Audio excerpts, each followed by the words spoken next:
मैं मोहम्मद मुस्लिहुद्दीन मुल्तानी, जुनैद मुल्तानी, एवीएन आंध्रा ज्योति senior reporter.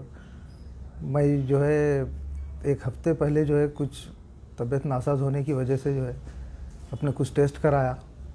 Test कराने में जो है मेरे को किडनीज़ का प्रॉब्लम मालूम हुआ। तो टेस्ट कराने के बाद में जो है डॉक्टर से रुजू हुआ तो 85% जो है मेरे किडनीज़, दोनों किडनी डैमेज हो गए बोल के बोले डॉक्टर्स।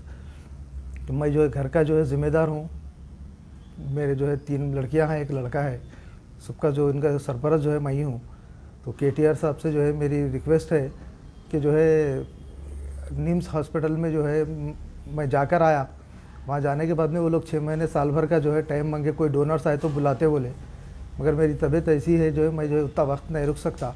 इसलिए आपसे जो है पर्सनली रिक्वेस्ट है कि आप जो है पर्सनल इसमें जो है मेरी जो है मदद करें। मेरा नंबर जो है 9391749783 है और मैं जो है फलकनुमा का रहने वाला हूँ।